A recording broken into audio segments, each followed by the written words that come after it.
అందరికీ వందనాలండి. ఈరోజు మనము దేవుడు ఈ సృష్టిని ఎన్ని రోజుల్లో సృష్టించాడు, ఏం సృష్టించాడు అనేది ఈ వీడియోలో చూసేద్దాం.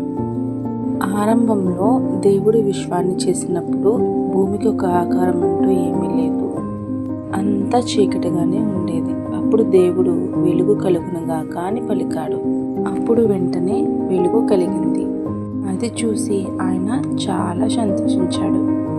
అప్పుడు ఆయన చీకటి నుంచి వెలుగును వేరు చేశాడు. వెలుగుకి పగలు అని, చీకటికి రాత్రి అని పేరు పెట్టారు. ఇది మొదటి రోజు. దేవుడు రెండో రోజు ఇలా అన్నాడు, ఆకాశం కలుగునుగాక అని. అది అలానే జరిగింది. దేవుడు ఆకాశాన్ని చేశాడు. ఇప్పుడు మూడవ రోజు, ఆకాశం కింద ఉన్న నీరంతా ఒక చోటుకు వచ్చి నేల కనిపించునుగాక అని అన్నారు. అలాగే జరిగింది. అప్పుడు నేలకు భూమి అని, నీళ్లకు సముద్రం అని పేరు పెట్టారు. అప్పుడు రకరకాల మొక్కలని, కొన్ని ధాన్యపు గింజలు ఇచ్చే వాటిని, మరికొన్ని పళ్ళు ఇచ్చే వాటిని భూమి మీద మొలుచునుగాక అని అన్నారు. అలానే జరిగింది. నాలుగవ రోజు, పగలు రాత్రిని వేరు చేయడానికి ఆకాశంలో సూర్యుడు, చంద్రుడు, నక్షత్రాలను సృష్టించారు. ఐదవ రోజు, నీటిలో రకరకాల జీవరాశులు, వాటితో పాటు గాలిలో ఎగిరే రకరకాల పక్షులు కలుగునుగాక అని అన్నారు. అలానే జరిగింది.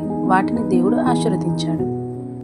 ఆరవ రోజు, జంతువులు మరియు తన స్వరూపంలో మనుషులను సృష్టించాడు. వారిని స్త్రీ పురుషులుగా చేశాడు. వారిని దీవించి ఇలా అన్నాడు, మీరు అనేక మంది పిల్లలను కనండి. వారు భూమి అంతటా జీవిస్తూ దానిని జాగ్రత్తగా చూడాలి. నేను మిమ్మల్ని చేపలు, పక్షులు, అనేక రకాల జంతువుల మీద అధికారులుగా ఉంచుతాను అని దీవించాడు. దేవుడు తాను చేసిన వాటిని చూసి చాలా సంతోషించాడు. ఏడవ రోజు చేయాల్సిందంతా పూర్తి చేసి దేవుడు విశ్రాంతి తీసుకున్నాడు. ఆ దినాన్ని దేవుడు దీవించి విశ్రాంతి దినంగా ఏర్పరిచాడు. ఇది దేవుని యొక్క సృష్టి. ఇలాంటి చిన్నపిల్లల స్టోరీస్ కోసం నా ఛానల్ని సబ్స్క్రైబ్ చేసుకోండి. Thank you for watching. Praise the lord all of you.